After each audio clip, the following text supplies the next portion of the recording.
Chers amis internautes, que la paix et la grâce de Dieu vous soient multipliées.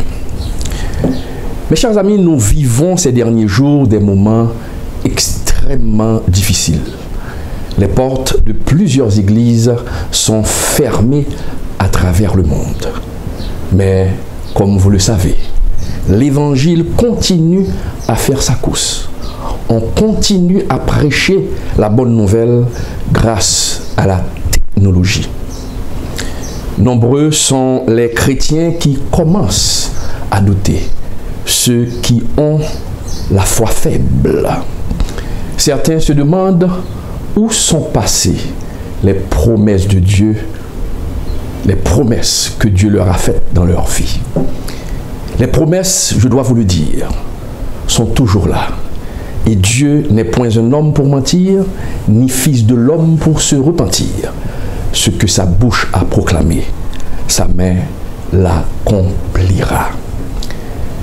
Je vous demanderai d'ouvrir vos Bibles, nous allons méditer la parole de Dieu, car Dieu m'a demandé de parler avec ceux qui ont la foi faible, avec ceux et celles qui se trouvent à travers le monde, qui commencent à douter. Nous allons méditer la parole de Dieu. Je vous demanderai d'ouvrir vos Bibles dans le psaume 139. Nous allons lire les versets 15 et 16, qui dit: Mon corps, n'était point caché devant toi, lorsque j'ai été fait dans un lieu secret, tissé dans les profondeurs de la terre, quand je n'étais qu'une masse informe. Tes yeux me voyaient, et sur ton livre étaient tous inscrits les jours qui m'étaient destinés, avant qu'aucun d'eux n'existât. Mes chers amis, nous allons étudier la vie de David. Et le titre de cette méditation: En ces temps de trouble, tu as encore de la valeur aux yeux de Dieu. Et c'est ce que Dieu veut te dire. En ces temps de trouble, tu as encore de la valeur aux yeux de Dieu. Mes chers amis, nous devons comprendre que les proches de David, plus précisément son père, ne l'accordaient aucune importance. En d'autres mots, David ne jouissait pas de l'estime de sa famille. Après plusieurs années, après avoir contemplé les merveilles de Dieu, après avoir passé par le feu et par l'eau, et c'est la raison pour laquelle que David a écrit ce psaume, pour raconter les merveilles de Dieu, pour dire au monde ce que Dieu a fait dans sa vie, malgré les temps difficiles, malgré les difficultés auxquelles il a fait face. Laissez-moi un peu vous rappeler, mes chers amis, certains faits de cette histoire que vous connaissez peut-être, je suis sûr, par cœur. En effet, on se le rappelle, le roi Saül avait volontairement désobéi à l'Éternel qui avait décidé de le remplacer par un autre homme pour diriger son peuple. Dieu avait demandé alors, on se le rappelle, au prophète Samuel de se rendre dans la maison d'Isaïe pour oindre son nouveau roi. Samuel était pris de panique suite à cette requête de Dieu, car il se disait que le roi Saül le mettrait en morceaux s'il apprenait ce qu'il était venu faire dans la maison d'Isaïe, le père de David. Et nous pouvons lire dans 1 Samuel 16, versets 2 et 3, Samuel dit: Comment irai-je? Saül l'apprendra, et il me tuera. Et l'Éternel dit: Tu amèneras avec toi une jeunisse, et tu diras: Je viens pour offrir un sacrifice à l'Éternel. Tu inviteras Isaïe au sacrifice. Je te ferai connaître ce que tu dois faire, et tu oindras pour moi celui que je te dirai. Il y a un aspect que nous devons retenir, amis internautes, dans ce passage. Nous constatons que Dieu n'a pas révélé à son serviteur, il aurait pu le faire, l'identité du roi. Il aurait pu dire à Samuel, va dans la maison d'Isaïe pour oindre David comme moi. Mais non. Dieu voulait inculquer une notion à Samuel. Quelle notion? Laquelle? Lui montrer que la manière dont les hommes font leur choix est à l'opposé de celle de Dieu. En effet, amis internautes, amis, vous qui me regardez à travers YouTube, à travers Facebook, dès son arrivée, les yeux de Samuel étaient tombés sur le fils aîné d'Isaïe, Eliab. Effectivement, Eliab était belle de figure. Il avait une belle prestance. Il avait l'allure d'un roi. Et Samuel se disait dans son fort intérieur, là, c'était sans doute le nouveau roi d'Israël. Mais ce n'était pas le choix de Dieu. Samuel regardait à partir de l'extérieur, mes chers amis. Mais Dieu, lui, Dieu scrute à partir de l'intérieur. Quelque temps plus tard, le deuxième fils d'Isaïe s'était aussi présenté devant Samuel, Abinadab, puis Shama, et les 7 autres fils d'Isaïe. Mais Dieu n'avait choisi aucun d'eux. Déconcerté, ça, on peut le comprendre. Qui était le prochain roi? Dieu avait-il menti à Samuel en disant, allez dans la maison d'Isaïe, je vais te montrer le prochain roi? Mais les 7 fils sont passés, les fils d'Isaïe sont passés, et Dieu n'avait pas fait son choix, ce n'était pas eux. Alors Samuel a demandé à Isaïe s'il n'y avait pas un autre fils caché quelque part. Parce que Dieu avait dit, c'est dans cette maison que se trouve le roi. Et c'est à ce moment que l'homme s'est rappelé que son dernier fils, le plus jeune, gardait les brebis de la famille dans le pâturage. David n'était pas invité à la cérémonie car il n'avait aucune valeur aux yeux de son père et de ses frères. Oui, David n'avait aucune valeur. Mais aux yeux de Dieu, mon ami, aux yeux de Dieu, ma sœur, Dieu voyait en David quelqu'un d'important. Aux yeux de Dieu, David qui gardait les brebis, c'était le nouveau roi de son peuple. Ah oui, on le voyait comme gardien des brebis, mais Dieu le voyait comme moi, malgré son statut. Parce que David avait de la valeur aux yeux de Dieu. Et je veux vous dire, amis, ma sœur, en ces temps de trouble, en ces temps de crise économique mondiale, tu as encore de la valeur aux yeux de Dieu, et ce que Dieu a dit, il va le faire. Ne fixe pas ton regard sur ce qui se passe. Ne fixe pas ton regard sur le coronavirus, le Covid-19. Mais Dieu te demande de fixer son regard, ton regard, ou votre regard sur lui. Car il sait ce qu'il fait, il est en contrôle. Alors on comprend, mon ami, le jeune David était si insignifiant qu'il n'avait pas été invité à la cérémonie. Ah oui, on avait oublié le jeune David. Mais laissez-moi vous dire, mon frère, ma sœur, laissez-moi vous dire, ses frères avaient humilié David. Ses frères auraient pu dire, papa, mais écoutez, David garde les brebis, il doit venir à la fête. Mais ses frères n'ont rien dit. Ils ont oublié David. Le père a oublié David. Mais regardez le comportement de David, c'est ce que je veux attirer votre attention. Quand les choses sont difficiles, il faut rester à sa place et attendre le moment de Dieu pour agir. David, de son côté, aurait pu, parce que David était au courant, il était au courant que Samuel était venu dans la maison de son père. Mais David n'avait pas réclamé son droit d'être présent à cette cérémonie. Il aurait pu insister pour être là.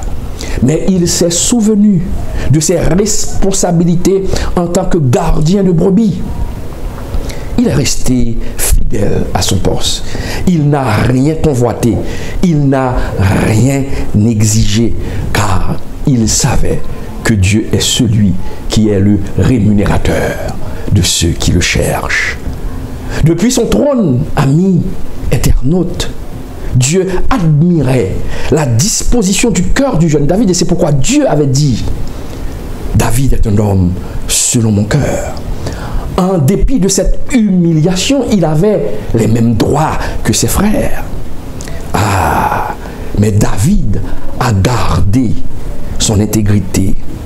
Dieu a vu en David un potentiel d'intégrité et de fidélité. Il est resté garder les brebis. Il n'a rien demandé. Il est resté fidèle, mes chers amis, à sa basse besogne, alors qu'il avait le droit de réclamer plus. Il est écrit dans la parole de Dieu: celui qui est fidèle dans les moindres choses l'est aussi dans les grandes. Et celui qui est injuste dans les moindres choses l'est aussi dans les grandes. Luc 16, verset 10.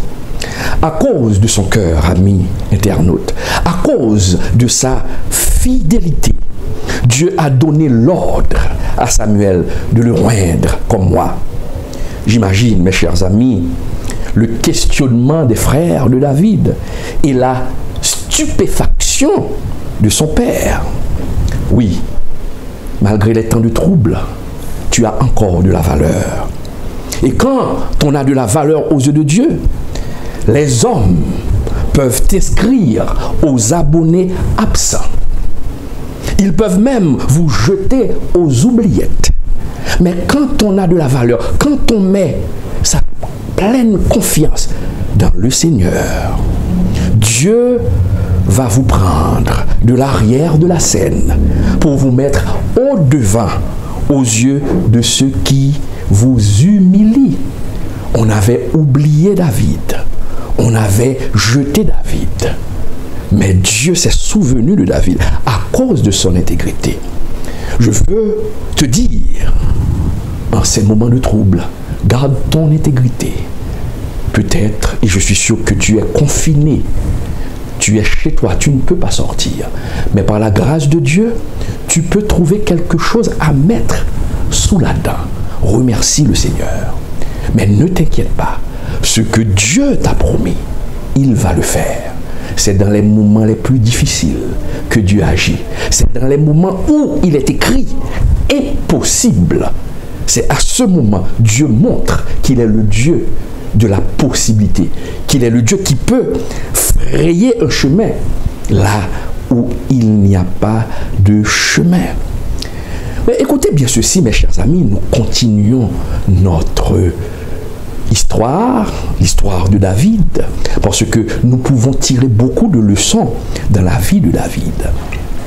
Dieu, ce que nous devons retenir, mes chers amis, quand Dieu vous élève ou va vous élever en dignité, il doit d'abord vous former. Oui, vous former à la dure école de la patience.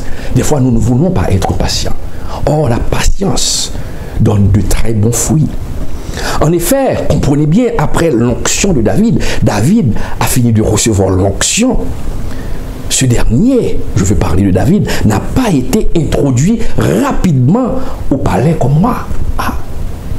Mais regardez, après l'onction, David est retourné à la maison pour continuer à prendre soin des brebis. Drôle de situation, mes chers amis. Drôle de situation. Et j'imagine que les frères de David ont dû passer en dérision le jeune berger. Ils ont dû dire à David, mais on t'a oint comme moi. Tu as reçu l'onction pour demeurer à jamais avec les brebis.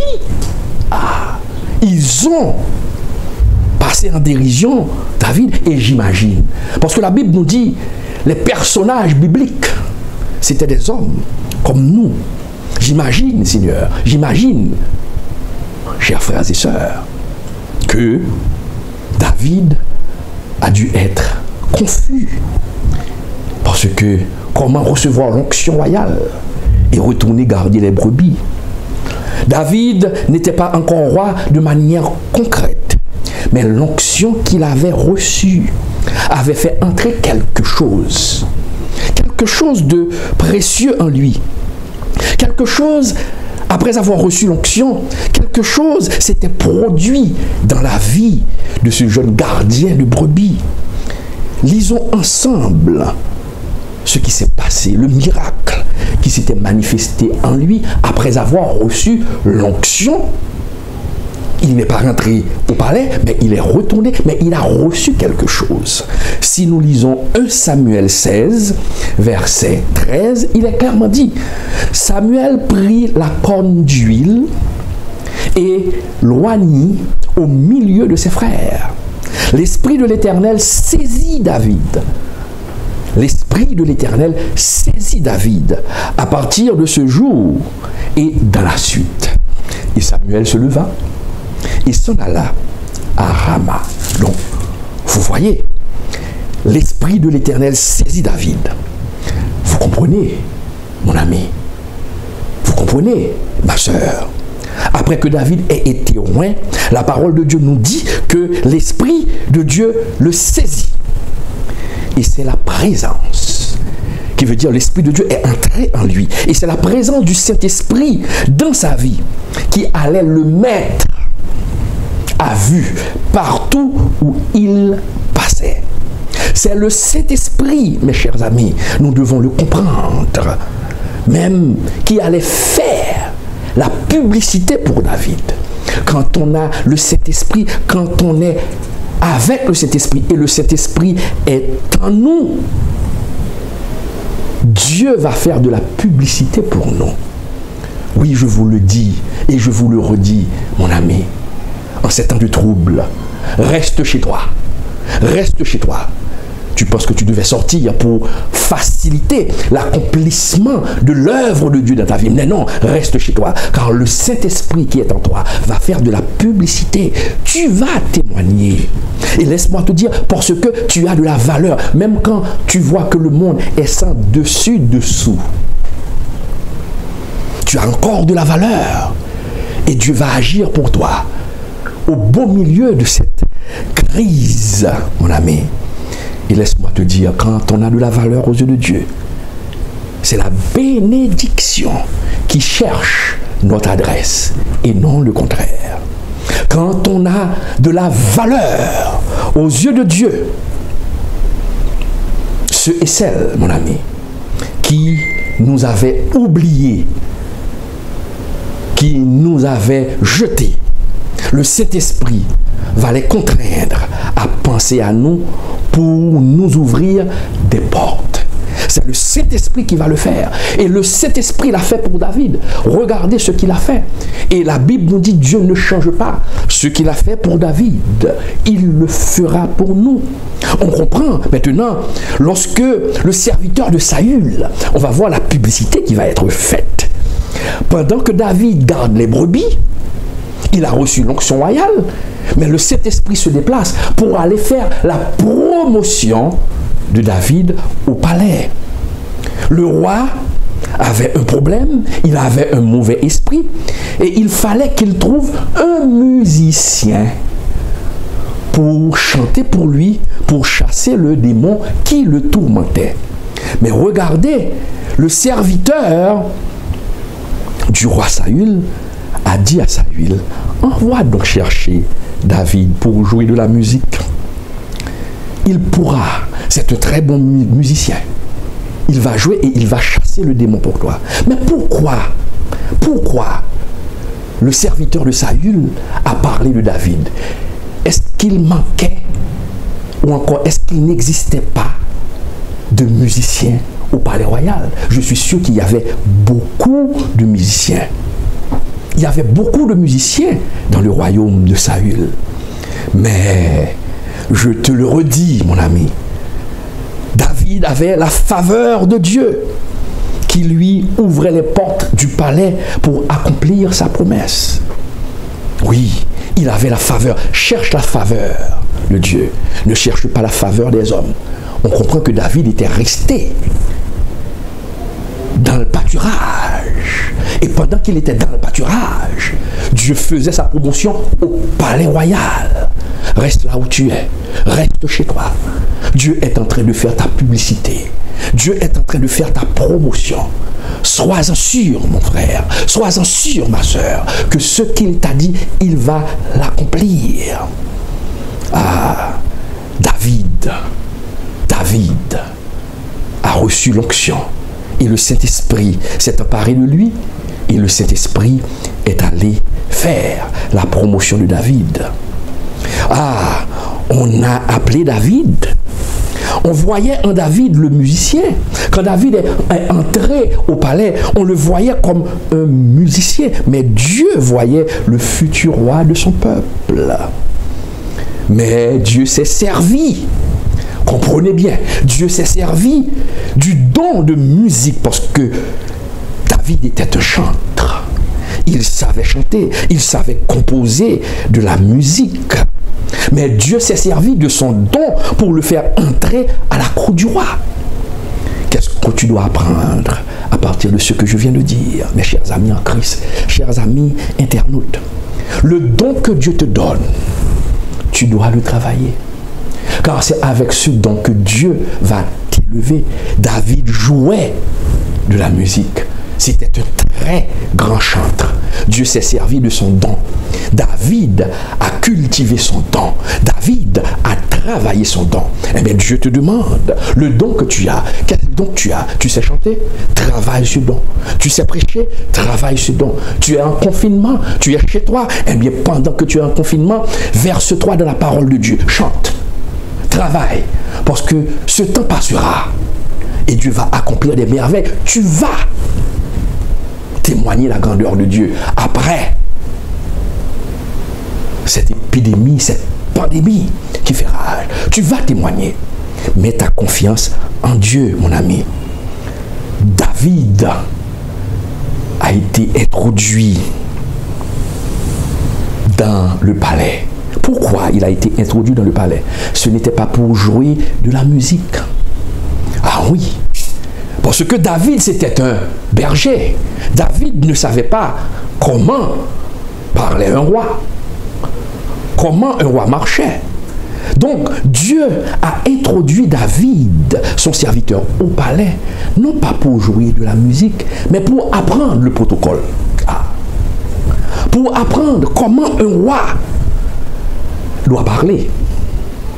Pour apprendre comment un roi doit marcher. Pour apprendre, mes chers amis, comment un roi doit manger. Et surtout pour connaître aussi les secrets du royaume de celui qu'il allait remplacer. Dieu procède ainsi, mes chers amis, parce qu'il n'est pas un Dieu de désordre, mais un Dieu d'ordre, nous dit l'apôtre Paul dans 1 Corinthiens 14, verset 33. Pour devenir roi, il faut connaître certains principes. Et ces principes, on se rappelle, je vous avais dit que c'est le Saint-Esprit qui avait saisi David. Mais le Saint-Esprit avait saisi David. Le Saint-Esprit n'allait pas montrer à David comment marche un roi. Le Saint-Esprit n'allait pas montrer à David comment un roi doit parler. Et c'est la raison pour laquelle tu dois te former. Maintenant, tu es chez toi, tu ne peux pas sortir. Je ne sais pas où tu te trouves. En Haïti, en France, en Italie. Il y a beaucoup de chrétiens à travers le monde. Tu es peut-être en République démocratique du Congo. Tu es peut-être en Afrique. Je ne sais pas où tu es. Mais Dieu veut te parler à travers ce message. Il m'a demandé de te parler à travers ce message. Donc Dieu te demande de travailler ton don. Il est un Dieu d'ordre. Il arrange les choses. Pendant que toi, tu vois le désordre, pendant que toi, tu vois la pandémie qui fait rage, pendant ce temps, Dieu travaille pour toi. Mais qu'est-ce qu'on a pu remarquer? Quand Saül a appris, mes chers amis, que ce musicien qu'il avait à son chevet était le nouveau roi d'Israël, que Dieu lui-même avait choisi, il l'a jeté à la porte. Il l'a rejeté. Il l'a traqué. David a été traqué. En dépit de toutes ces péripéties, mes chers amis, David est resté fidèle à Dieu. Oui, en dépit de toutes ces péripéties, David a été traqué pendant plus de 14 ans. David a été traqué par Saül. David a connu des moments de trouble. En ce moment, tu connais des moments de trouble. Tu es troublé par ce coronavirus. Mais David, quand il était troublé, il regardait le Seigneur. Il s'attendait au Seigneur. Il criait au Seigneur. C'est le moment pour prier. Moi, je prie beaucoup. Je prie beaucoup. Car nous sommes tous des hommes. Dieu m'utilise en ce moment pour te parler, mais je suis un homme. Je suis aussi traversé par cette histoire de coronavirus, mais Dieu me donne la force de vous parler. Ayez le courage, ayez la force. David, en dépit de ses péripéties, en dépit de ces moments de trouble, il cherchait la protection de Dieu. Il cherchait toujours la protection de Dieu. Et quand Dieu l'a élevé, quand Dieu a accompli la promesse de sa vie, il a écrit dans le psaume 66, voici ce qu'il a écrit: car tu nous as éprouvés, ô Dieu, tu nous as fait passer au creuset comme l'argent. Tu nous as amenés dans le filet. Tu as mis sur nos reins un pesant fardeau. Tu as fait monter des hommes sur nos têtes.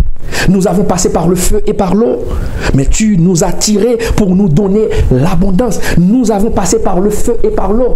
David a passé par plusieurs épreuves. Aujourd'hui, peut-être, tu es en train de passer par cette pandémie de coronavirus qui te fait peur. Mais Dieu va te sortir de cette situation pour te donner l'abondance. Mais continue à faire confiance à ton Seigneur. Dieu est fidèle. Et mes chers amis, après plusieurs années, le roi David avait pris le temps pour réfléchir sur tout le parcours de sa vie. Oh, tu dois réfléchir sur le parcours de ta vie. Après cette pandémie, tu dois réfléchir sur ce parcours, comment Dieu t'a protégé. Et David avait déduit que toute son existence, lorsqu'il a fini par réfléchir, par faire le bilan du parcours de sa vie, David a dit dans le psaume 139, c'est ce qui a poussé David à écrire ce psaume. C'est quand David a réfléchi pour voir, il est passé par le feu et par l'eau, il est passé par des difficultés. Saül voulait le tuer. Nabal n'a pas voulu le servir. David a connu des moments noirs dans sa vie. Mais Dieu a tenu sa promesse. Et la parole nous dit que Dieu est le même hier, aujourd'hui et éternellement. S'il a tenu sa promesse pour David, il va le tenir pour toi. Il va tenir sa promesse. Dieu va tenir sa promesse. Oui, Dieu, il va tenir cette promesse pour toi. Et c'est pourquoi David, quand il a contemplé les merveilles de Dieu, toutes ces difficultés, il s'est écrié dans le psaume 139, « Je te loue de ce que je suis une créature si merveilleuse. Tes œuvres sont admirables et mon âme le reconnaît bien. Mon corps n'était point caché devant toi lorsque j'ai été fait dans un lieu secret, tissé dans les profondeurs de la terre. Quand je n'étais une masse informe, tes yeux me voyaient. Et sur ton livre étaient tous inscrits les jours qui m'étaient destinés avant qu'aucun d'eux n'existât. Sur ton livre étaient inscrits tous les jours. Ce moment que tu es en train de vivre, cette pandémie, c'était déjà écrit dans le livre de ta vie. Dieu savait que tu allais passer par là. Il t'a préparé. Mais il te dit, garde courage. Là où tu es en Italie, garde courage. Tu es en France, garde courage. Tu es au Canada, garde courage. Tu es aux États-Unis, garde courage. Tu es en Haïti, garde courage. Garde courage.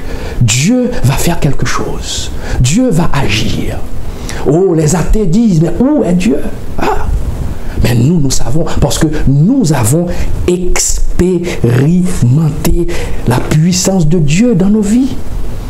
Si Dieu ne nous a pas délaissés hier, il ne va pas le faire aujourd'hui. Aujourd'hui, c'est la possibilité que nous avons, encore une fois, d'expérimenter la puissance de notre Seigneur. Ne te décourage pas, mon frère. Dieu a fait un bon dépôt en toi, ma soeur. Ah oui, tu es un instrument entre ses mains et le diable sait. Et c'est pourquoi il veut te détruire à travers le péché. Mais garde courage, garde courage. Ne doute pas.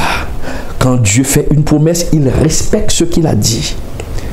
Mais pour voir cette promesse s'accomplir, il faut rester dans le programme de Dieu. Que Dieu a préparé pour toi, mon frère. Que Dieu a préparé pour toi, ma soeur. David a vu l'accomplissement de la promesse de Dieu dans sa vie parce qu'il n'était pas sorti du programme de l'Éternel. Il n'était pas sorti du programme que l'Éternel avait préparé pour lui. David ne s'était pas laissé mener par les circonstances. Quand les épreuves pesaient lourd sur son dos, très lourd, David s'est écrié. David s'est écrié. Et il a dit dans le psaume 119, « Éternel, que ta miséricorde vienne sur moi, ton salut selon ta promesse. » Et je pourrai répondre à celui qui m'outrage, car je me confie en toi. Quand les circonstances te sont défavorables, mon ami, regarde à Dieu. Regarde. Ce n'est pas le moment d'avoir peur. Ce n'est pas le moment de douter. Mais c'est le moment d'entrer, de te consacrer.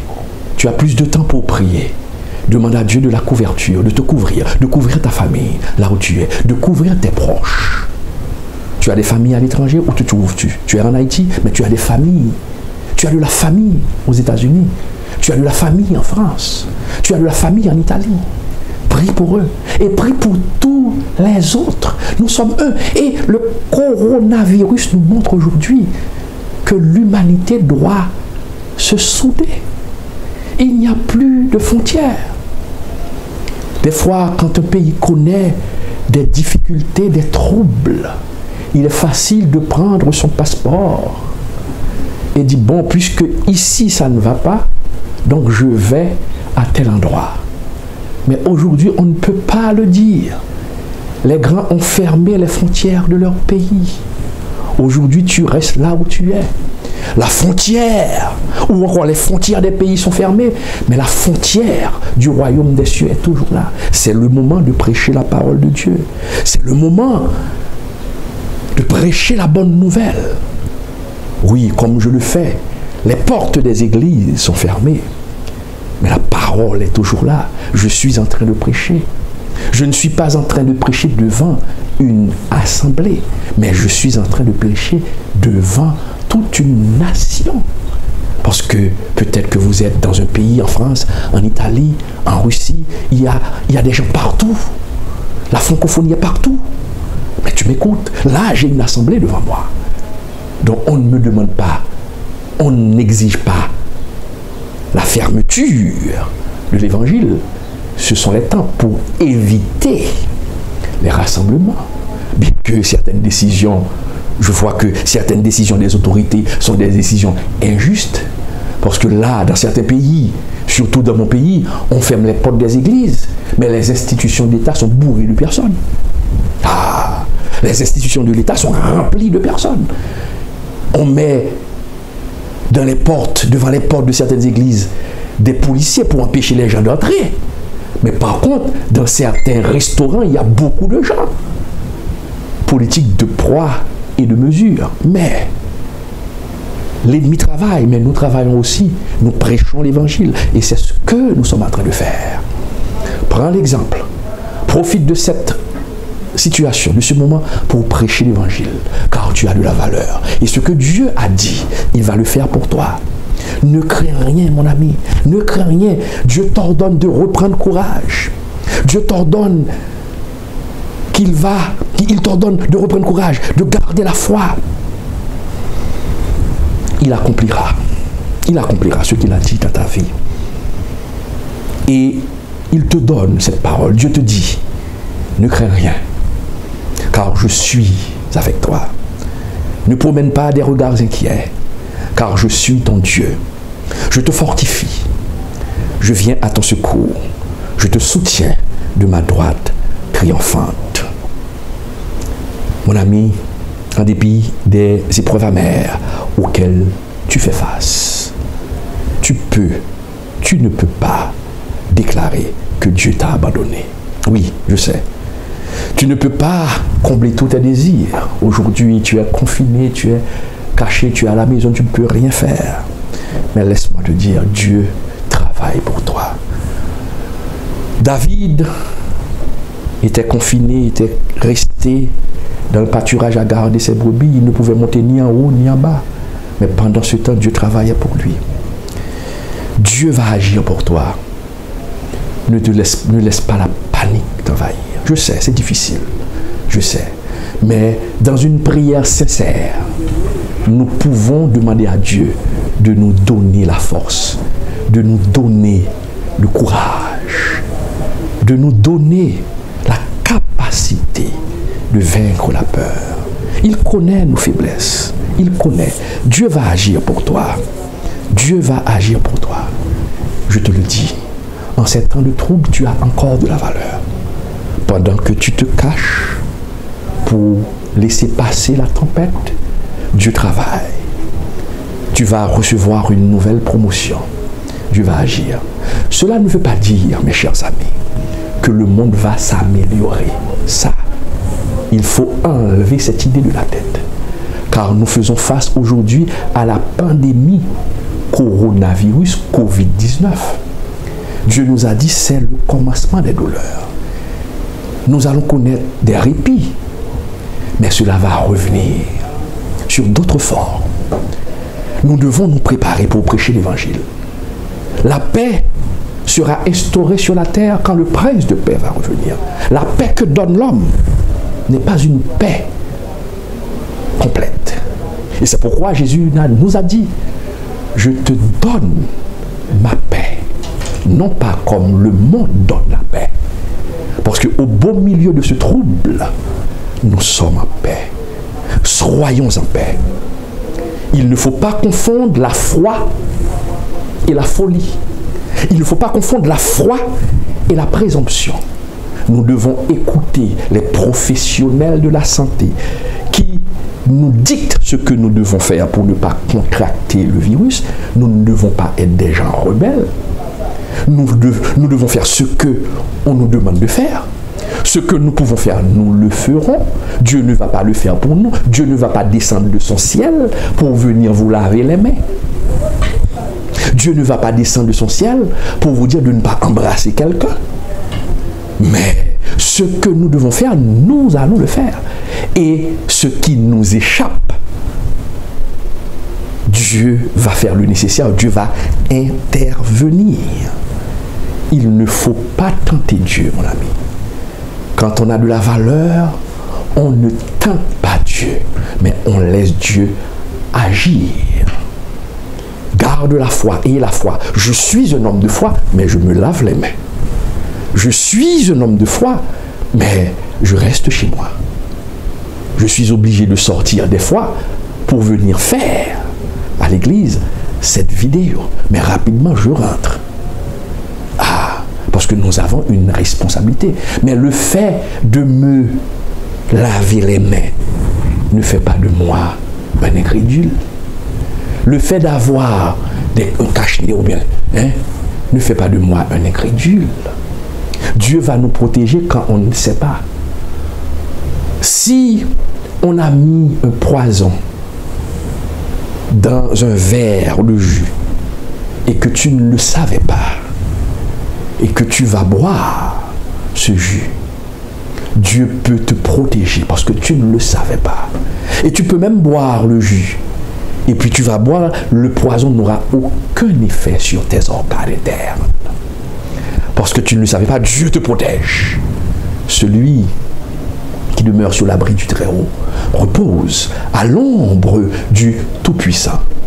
Donc si tu ne savais pas, il va te protéger. Mais si tu sais pertinemment que ce jus que tu regardes là, c'est un poison, et tu dis, je vais boire ce jus parce que Dieu va me protéger. Je t'assure que Dieu ne va pas agir. Tu vas mourir. Ce poison va te tuer. Parce que là, ce n'est pas la foi, c'est tenter Dieu. Mes chers amis, ayez toujours confiance en Dieu. En ces temps difficiles, demande à Dieu la force de rester fidèle. Pendant que tu es chez toi, prie. Ne prie pas seulement pour toi et ta famille, mais prie pour tous les êtres humains dans le monde. Pense aux Italiens qui meurent par centaines et des centaines par jour. Pense aux Français qui meurent. Pense à ces familles qui sont éplorées, qui crient maintenant. Pense et prie. Prie pour que Dieu apaise sa colère, parce que nous sommes encore sur la terre. L'Église est là. Et c'est pourquoi ces jours de malheur sont abrégés. Donc nous pouvons prier pour que Dieu puisse abréger, stopper cette fureur. Satan agit, mais Dieu va agir. Reste fidèle.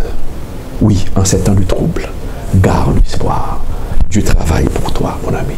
Il travaille, il va accomplir sa grâce. Il va accomplir ce qu'il a promis dans ta vie. Que le Seigneur te bénisse. Que le Seigneur te garde en ces temps de trouble. Qu'il te donne sa paix. Non pas comme le monde donne la paix, mais comme Jésus-Christ donne la paix. Que le Seigneur vous bénisse.